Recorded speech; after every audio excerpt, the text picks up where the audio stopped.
Name of your sex tape. I guess we're just gonna start every fucking video off with us cracking up. It's your boy Snow. Lieutenant Dan. Every video so far has been us starting off laughing. I know. It's mainly because we can't edit yet. Yeah. So I promise you this week I will have this editing shit, okay? I promise you.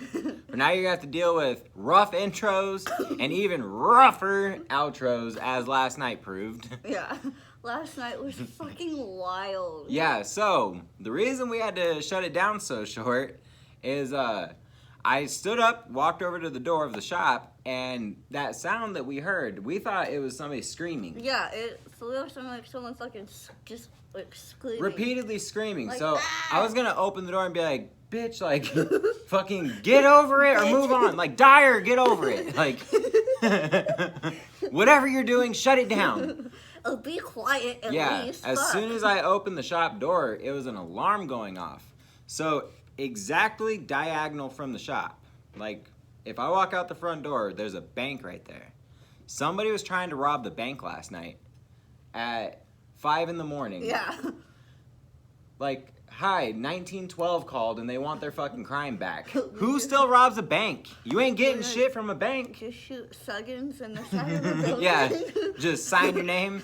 I'm pretty sure these motherfuckers didn't even have masks on. Because, like, I kind of seen them, and I don't remember seeing a mask. If we're being honest, though, we're in the middle of a fucking global pandemic where wearing a mask is the norm, and you're gonna go commit a bank robbery without a fucking mask on? Are you How fucking... ballsy are you? You deserve to get caught. You're either ridiculously ballsy, or you're just so beyond dumb. It's one or the other. That is bougie. I know, right? We were cleaning up, and he was like, "This is a bougie ass cup." Yeah, I just noticed it. Yeah, it's like a coffee cup, but it's like a red coffee cup with little ripples in the grips. It's one of those that like looks like it could be reusable or it could be disposable, but if it's disposable, it's fucking bougie. Like, yeah, whoever owns the company, if that's disposable, you're going to fucking hell because you're putting like costs at least $10. right. Like, here, throw this trash away. I have money to blow. I don't care about monies. Sweetheart, why not? Yeah, I do a terrible Russian accent and you go full on Southern. Of course, honey. Are you my ling now? You want crypto jail? Oh, honey, you want crypto jail? Only $4 more. She does a fucking terrific my ling. Just the piece de resistance. Dumb as shit. So yeah, Anyway, as soon as I walk outside, then I hear like the siren going, and then I hear what sounds like them trying to hit the glass. It was like repeated thuds. At first I thought it was like a small caliber gunshot, like a couple of them at a distance. And I was like, oh shit. Oh. So I came back in, I was like, we gotta cut this shit off. So I fucking turn off the recording and I start running across because I was gonna go over there and see what the fuck the sounds were. And then I see 3 dudes fucking book it out of the parking lot and they start running. I was like, oh shit, son. So then, like, a minute or 2 later, the fucking cops swarmed the area. And there was like, what, 8 cop cars at least? At least. Like 8 cop cars. And they're like, hey, who are you guys? We were like, ah! Yeah, because we're just standing out there on the corner like... So they came over, took both of our names, phone numbers, and all that shit. And they're like, you guys see anything? Like, hey, man, you know, some people out here getting wild. So they took all our info. We came back into the shop and was like, we're just going to kind of wait for a second. Yeah. Didn't want to be driving around through all that and have them be like, get on the ground. We're going home. We didn't do it. We were filming. So yeah, the cop had said, because I swear to God, it sounded like they were hitting the glass. Excuse her, she's got the coronavirus. It sounded like they were trying to break the glass. And I asked him, like, yo, did they break the glass? He's like he was taking his notes, like, no, they were trying to get the ATM. Like, that's even more, there's more layers to it now. If they were actually trying to get the ATM, like, first, it was 3 dudes. Second, no car. Third, if they had a tool, it was probably like a crowbar or something. Like, you're not getting into that ATM. 4, no masks. Yeah, no masks. That's off top. Question It's off top.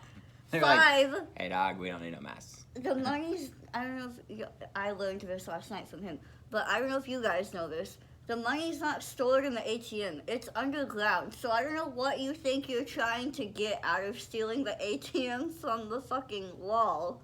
Yeah, Like, I don't. cool, now you got some buttons. So basically, all they did was make sure that if they get caught, because if it was an ATM, it's got the camera. They're gonna get their faces. It's a small town we live in. Yeah. Like, all you did now was get yourself more jail time because you tried to knock over a bank. I'm saying knock over in the loosest fucking terms. But, like, they failed, but you still get punished for the attempt. Like, I seen a video earlier today where these dudes were trying to run out of a courtroom. Like, they were handcuffed.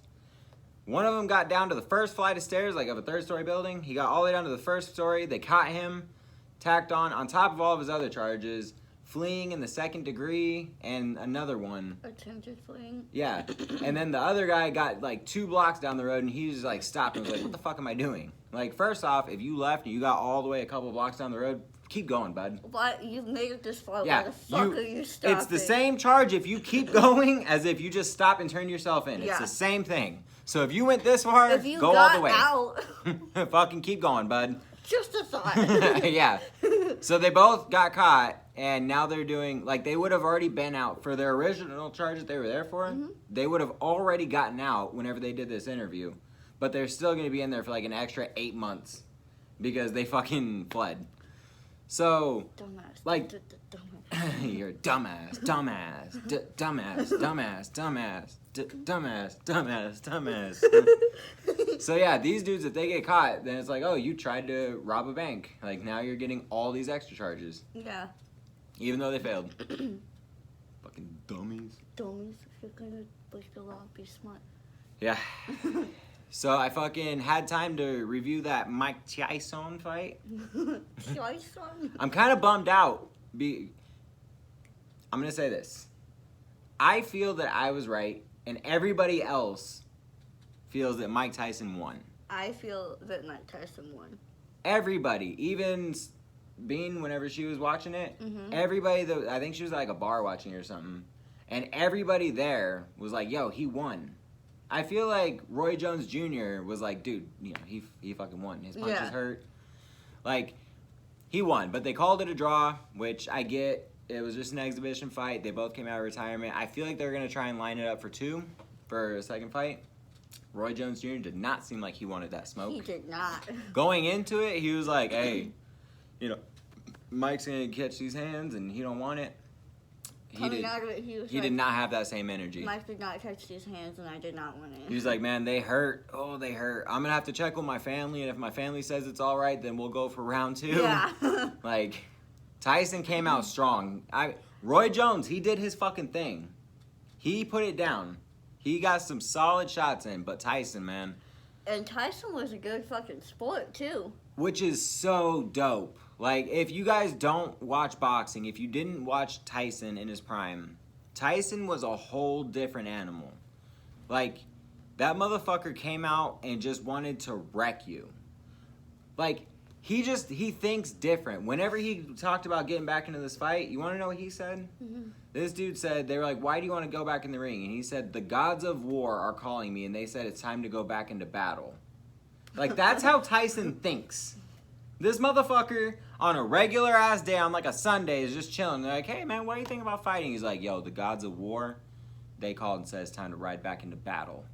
And they're like, hey, man, that's really weird, but all right, you do you. Go train hard. Hey, man, that's really weird. You say a lot of weird things, Mike, but I know you'll crush me with one punch, so let's keep it going. Let's just go with it. So, like, he just thinks different. So he was always real aggressive. Like, before the fight, during the fight, and after the fight. He'd be like, I'll fucking eat your babies. There was one white dude who made him real mad. He's like, fuck you, you honky. I'll fuck you till you love me. He's like saying like just some reckless shit. Maybe that's why I said that gay shit after that Yeah, fight. I was just thinking why you said. Yeah, we'll loop back to that in just a second. I'll come full circle. So like, after Tyson was done with this fight, they were like, how do you feel about a draw? He's like, I don't like it, but, we did our thing. He fought hard, and, like, he was a really good sport. Mm-hmm. And then after, like, Tyson was big-upping him. Roy Jones Jr. was like, hey, man, it was hard. Everybody was like, oh, are you worried about, what Tyson's going to do to you? And Tyson interjected and was like, why isn't anybody worried about me? He's only been retired for 3 years. I'm coming out of it. I'm a new fighter. I'm coming out of it after 15, 16 years. Beginner. Yeah. And, like, to see him humbled. And, like, there was one moment I don't remember what round it was, but Tyson hit Jones after the bell, and then he was like, hey, man, sorry. Yeah, gave him a hug and was just a good sport. And there's so many times that we've seen Tyson just fucking beasting out in the ring. A dude's on the ground, and as he's coming up, Tyson fucking hits him. And it's like, yo, that's a dick move. And then later in his fights, you would see, later towards the retirement stage, that's the retirement stage, as if he's got a walker in the ring. He's just like, hey, point me where my corner is. How y'all doing? He's over talking to the Later towards whenever he was going to retire, he was a way better sport. There was times where he would level a guy, and then he'd be going up to him, and everybody would be trying to stop Tyson because they know his antics, but he'd be going up there to pick him up and help the guy up and give him a hug and kiss him on the forehead. You're right. Save the bitch. Save her. She gonna die. I fixed your choking problem. That's how you guys save people. Fuck a Heimlich. Smack the shit out of them. If they come out of it, they deserved it. If not, you shouldn't have been drinking tea. This is how you find your true best friend. Does he smack the shit out of you while you're choking? Yeah? All right. I'm probably a friend, If not, you probably throw the whole friend away. Yep, throw the whole ass friend away. Say you're a trash person. Piece of shit. So yeah, Tyson, he would help the people up after he fucking leveled them, give them a hug and a kiss, and be like, "Hey man, you doing okay?" And it was just dope to see that afterwards he's back to that, because Tyson in his prime, he was a broken dude. Don King took all of his money. Robin Givens took all of his money. Her mom took all of his money. Everybody took all of his money. Then he had a daughter who died. She was like 2-3 years old, and she was playing on his treadmill, and a scarf wrapped around her neck and wrapped around the treadmill, and it fucking killed her. So Tyson, it fucked him up, rightfully so. And after that, he freaked out, and he wouldn't let his kids out of his eyesight because he just freaked out. I mean, it makes sense. You have that kind of thing happen to your kid. I wouldn't want to let my kids out of my sight after that either. Yeah, so then, I had kids. His whole life, his sister the reason he's a boxer is because his sister used to bully him and beat the fuck out of him, and everybody used to beat the shit out of him growing up. And then he, found security, he was adopted, I think. This boxer, or at least a boxing coach named Custamano, took him in and taught him how to fight. And gave him security. And then Tyson used to be really into pigeons, because over in New York it's a big thing, flipping pigeons. You clap and they do all kind of tricks and you take care of your pigeons. I did not know that. Somebody went up and fucking killed all of his pigeons. Every turn of his life has been tragedy. You know what I'm saying? He's had a rough one. So he would take that shit out in the ring and just fucking wreck people. And boxing was the most toxic thing for him, because it was just feeding into that negativity. And everybody just wanted to keep taking from him, and he didn't want to do half the fights he did, but he was being blackmailed into it because everybody was like, "Look, you're contractually obligated to do all these fights. If you don't do it, we're taking your house, we're taking your cars, we're taking fucking everything from you." So he went into half the fights he did not wanting to do them. I mean, I mentioned last night that I never really was into boxing or anything. I didn't know all that. But knowing all that, I don't fucking blame the guy for being so pissed all the time. Dude, and I mean, this is just the highlights, or low lights, whatever you want to call them, of his life. There's an HBO documentary where he talks about all these different things. I have to watch it. It's really good, dude. It's really, really good. If you guys are into boxing, even if you're not, even if you just want to see an American success, fall, and back to success story, it's him. Because, I mean, he's been through hell, he got knocked the fuck down, and now he's building himself back up, and he's doing it in such a positive way. I've never met the guy, but I'm happy for him, and I'm proud of him, and I hope nothing but success for him, because he just seems like somebody who needs a friend. You know what I mean? Mm-hmm. Like, if you listen to him talk, everybody just wants shit from him. He used to make so much money that he would keep, like, $15,000 in his pockets. And then he would, like, you know, take his clothes off, whatever. And then the people around him, his friends and shit, would be fighting, physically fighting over who was going to take his clothes to the dry cleaners because they wanted to take the money in his pockets. So everybody just wanted something from him. Absolutely disgusting. Yeah, everybody just wanted something from him. So he didn't want to do all these fights. So then tonight, to hear him at the end of the fight say, they're like, how do you feel coming out? He's like, I'm good. Like, I'm happy. This felt good. That's like a heartwarming. Yeah, it's so cool to see. If you guys go back and watch the highlights of his old fights, he would come out and be like, I'm the best. I'm the greatest. Fuck you. I'll kill you. So now he's just like, this felt good. I want to do this again, and I want to get all these other guys that are in retirement to come out, and let's all just fight, and let's all have a good time. When asked if he was going to, like, do more exhibition matches, he was like, yeah.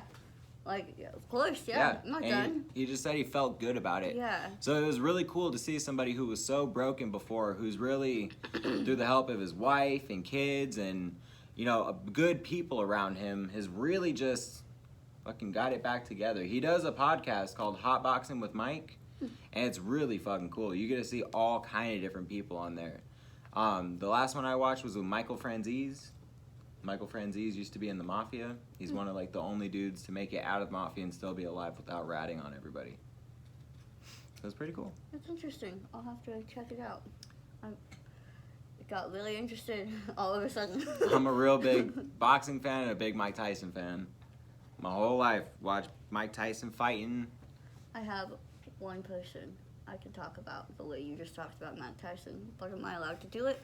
No, because I couldn't fucking tell you what a word meant like yesterday. Hey, it's still on there. Abaquois. Once you can tell me what abaquois is, then we'll have a whole little video on T Swizzle, a.k.a. Taylor Swift, a.k.a. Who? Miss who couldn't make it as a country singer, so decided to go off and be a pop singer for 13-year-old girls going through puberty and getting their hearts broken. Meet me in the parking lot when we're done filming. You about to catch these legs. Until they fall off, or what? Well, no, I'm gonna fall and then throw them at you. Oh, okay, cool. Oh, cool. No. You're gonna try and throw them at me, but your little stumps won't get them very far. You wanna fucking see? Yeet! Cannon. Yeet cannon. That I'm gonna fucking yeet shit. cannon you. That shit, man. That's something else. Okay, so back to your fight. Yeah, so the last, like, real fight that we got into, I can't talk about the last time that I technically punched somebody, because it was here in Texas, and the statute of limitations hasn't ran out on that. It was a mush. Yeah, I mushed this guy in his face, you know. There's a huge asshole here in Georgetown. Everyone who we ask if they know him hates him. His name starts with a T, and he's a real dickhead. Nobody likes him.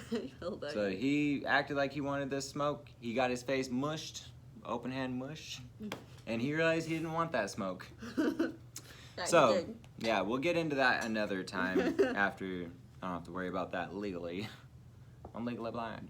So the last, like, real fight that I got into was in Arizona before I moved out here. And I'm a dysfunctional person. I'm manic bipolar. And once I get to, like, a certain level of anger, there's only one way that I'm gonna, like, let it go. And I gotta fight somebody. It's not the best way to handle things. It happens once every, like, 2 years. So it's not like every time I get mad, I'm gonna go fight somebody. But once I get to, like, a certain, like, the top echelon of anger, I'm like, all right, somebody's gotta get wrecked. Or I gotta get my ass beat. Because I'm not one of those people that's gonna be like, oh, I win every fight. I've had my ass beat professionally. Many a times. I'm not the biggest, baddest, toughest motherfucker ever. But this one instance, I won. So this guy was sitting outside of a strip club. It was an 18 and up strip club. And all day I had been fighting with my wife. This is whenever we were still dating. And we finally squashed it, but I was still just angry. So I was drinking a lot. I drank a Four Loko, a half of a tall can of a Strawberryta, and then I was just drinking out of a tequila bottle. So I was really, really, really drunk. And as we were leaving the strip club, I was telling my cousin, my wife, her cousin, and all our friends and shit. I was like, hey, I'm gonna fight somebody. And they're like, hey, man, that's a weird way to end the night. I don't know why you gotta go down that route, but do what you gotta do. I was like, all right, cool. So we're walking, and then there's this 18-year-old dude. He had to have been at least 18. He looked young as shit, but he was out front of the strip club, and he was old enough to be in there. And it was 2 of his friends right there with him. So as I'm walking by, he asked me if I smoke or if I do graffiti or something. I was too drunk to remember what it was, but I don't smoke weed anymore. I used to, but I just can't function on it. So everybody behind me that's with me is like, oh, you know, he's the wrong person to ask. He doesn't smoke. So he says something to me kind of smart-assed, and I'm like, fuck you say, bitch? He's like, fuck you. I'm like, all right, this is the guy.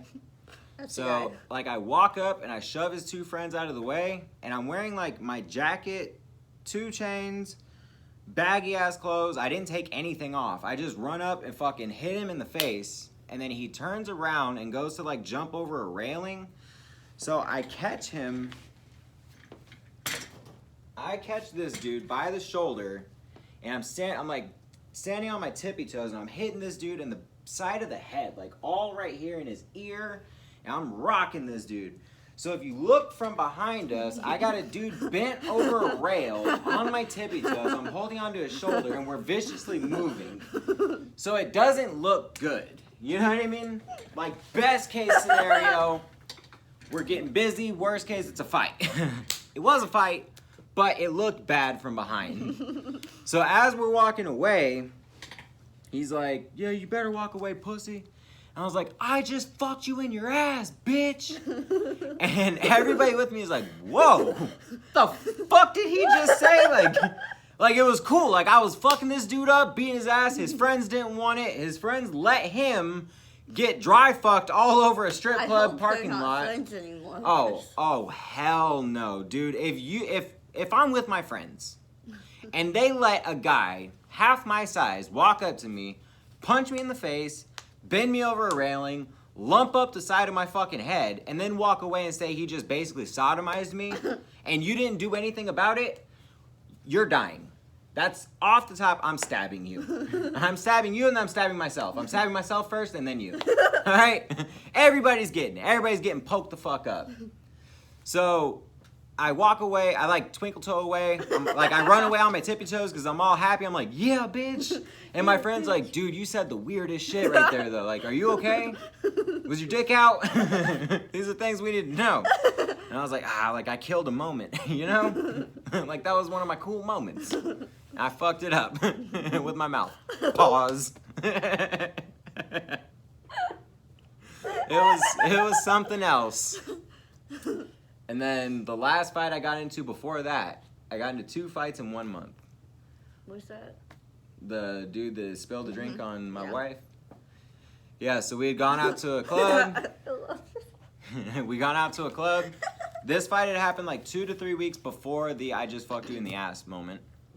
And we had gone out. Yeah, it was right at last call. So we had gotten our drinks. My wife was like, hey, let's go over to the dance floor to our certain spot that we go to. I was like, I'm going to go take a piss. I'll meet you there. So as I'm coming out, she looks real sad. And she just comes up and like gives me a hug. And there's a certain way she hugs me and just like holds on for a minute. I'm like, all right, something's up. What's wrong? She's like, nothing. And like she keeps holding me tight. And I see security escorting this dude out. And I'm like, what happened? And she's like, that fucking guy just dumped his drink on me and dumped my drink on me and called me a bitch. I was like, what the fuck? I was like, all right, let's go. She's like, no. So I'm like, all right, I'm going. You're going to stay here then. Have fun dancing. So I'm walking, and the whole way we're walking out, she's like, you don't have to do this. You don't have to do this. And I was there with one of my friends. And the bouncers escort the guy outside. I look over at my friend. I'm like, let's go. So we step outside, and my wife is like, you don't have to do this. I'm like, dude, go to the car. I'll meet you at the car. So my friend looks over, is talking to the guy who I'm about to assault and is like distracting him while I'm looking around and making sure that there's no cops or anything around because it was at last call. So in Tucson on 4th Avenue, it's like 6th Street here in Austin, there's always a shit ton of cops that are letting out at last call. So as I look around, I don't see anybody. The crowd is starting to pour out from the club. I'm like, hey, you're going to call my girl a bitch? And he's like, what? And as soon as he turns, I'm like, boom. I hit him one time, like in this general area, and he fucking falls and catches himself with his elbow on the window because we're right in the front of the club. The bouncers are looking out and they see me just bow. And he's like, why is this happening? I'm like, I just told you, bop, bop, bop. And then he's done. Like, he didn't, I put the cross on him, he didn't want it. So Why is this happening? I just like dip through the crowd. I leave my buddy there. I'm like, hey man, vaya con Dios. So like as I'm dipping through the crowd, I always wear 3 shirts. So I got my overshirt, undershirt, white beater. So on this night I was wearing a blue shirt and a white undershirt.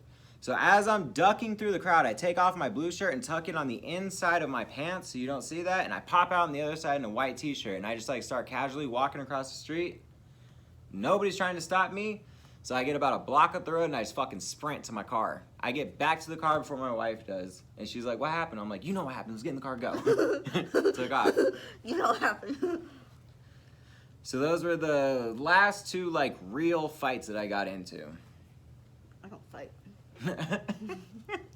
Just, I don't fight.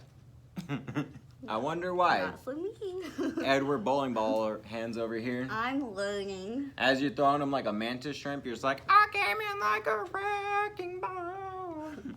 I'm a mantis shrimp you in the face. I'm a mantis shrimp you in the face. I'm a turkey baster inside. I will turkey baste your inside, she says. Yeah, so I'm a dysfunctional person. I love fighting, but I'm too old now. I'm almost 30. I don't need to be fighting anymore. I'm old as fuck. I don't want to fight anymore. It hurts too much. Like You're diseased. It hurts. that and just like the older you get, like getting punched in the face ain't cool, man. Like a lot of people, even good fighters, even people that like win every fight they ever get into, they'll tell you like, dude, it still hurts. Even if you win a fight, you still got punched in your fucking shit. Like, it sucks. So I'm over all that shit, man. I've been accidentally punched in the face. Yeah. But I've never been in an actual fight. Yeah, I mean it's fun. You get like that adrenaline and cortisol dump, but It's probably a good idea that I don't ever get into an actual fight, because one good hit to the face and I'm gone. Dunzo, you got a glass jaw. Yeah. You're just weak. You want to smoke? See, she always talks all this shit like she don't want to fight, and then she gets all brave. She's like, you want this smoke? You're gonna bring in my inner Latina. I know. I tell him all the time, you're gonna bring out my inner Latina. She's a coconut. She ain't no Latina. You make me mad enough to bring it. Like, I legitimately get mad sometimes. That's because I know how to push people's buttons like no other. Like, I can say shit to people that really digs deep and make them real mad at me. He's real good at it. That's what I do. Hell yeah. So I'm really looking forward to Monday's episode. We got an idea. It's going to be a surprise for y'all. We will be shooting Monday's podcast with Lunar. And it's going to be real exciting. Yeah. Learn how to do thumbnails. We're learning how to do all this YouTube stuff with you guys. Yeah, you guys are experiencing this all with us. Yeah. Each video's a little bit better, a little bit worse. We're still figuring it all out. Thank you for rocking with us. Our videos just keep getting more and more views. We keep getting more and more subs. Yeah, thank you guys so much. I'm so fucking happy right Me now. too. I get so giddy still. Every day I'm trying to watch other videos to learn how to do certain things, because right now we're doing all this on a phone. We don't have a laptop. We don't have microphones. We don't have... We have a phone and a dinner tray. A phone, a dinner tray, and a light with a clamp. That's how we're recording all these videos. So we're literally trying to Google the cheapest, easiest ways to make these. Yeah. And we're slowly but surely putting more and more into our production value, learning more and more. It's so much fun learning too. Like, It is. It really is. I'm so excited. I am too. Thank you to every single one of you subscribers. So far we got 54. So every time I look at the sub box, I just picture 54 of you guys in here hanging out with us in our joke castle, and we're just partying and having a good time. So thank you, each and every one of you guys. Thank you. Who click on these videos, who subscribe, who comment, who message us. Thank you. Seriously. I know, if you watch other YouTube videos, you'll hear other people tell you generic, make sure you like, subscribe, hit that bell. We ask you if you'll subscribe and hit the bell and all that, but I see you. I see you guys. Yeah. And we genuinely thank you guys for being here. We see every time there's a like, or something, or like someone new subscribes, we see it. We see all you guys. So thank you. We really, really appreciate it. We're trying to do with this YouTube channel is take over YouTube. We want to have a giant motherfucking channel that we can do dope shit on and have people come on the show with us. Yeah. We can do merchandise, have shirts that are custom that you guys, you know, we have jokes on here that you guys like and comment. We'll put those on shirts. You can have them. We want to do giveaways, all that stuff once we get to that point. Right now, at 54 subscribers, it doesn't make sense to do giveaways because if that's something you guys want to see, let us know. Yeah. But it's a pretty small thing right now. But we're working on getting it bigger and bigger and bigger.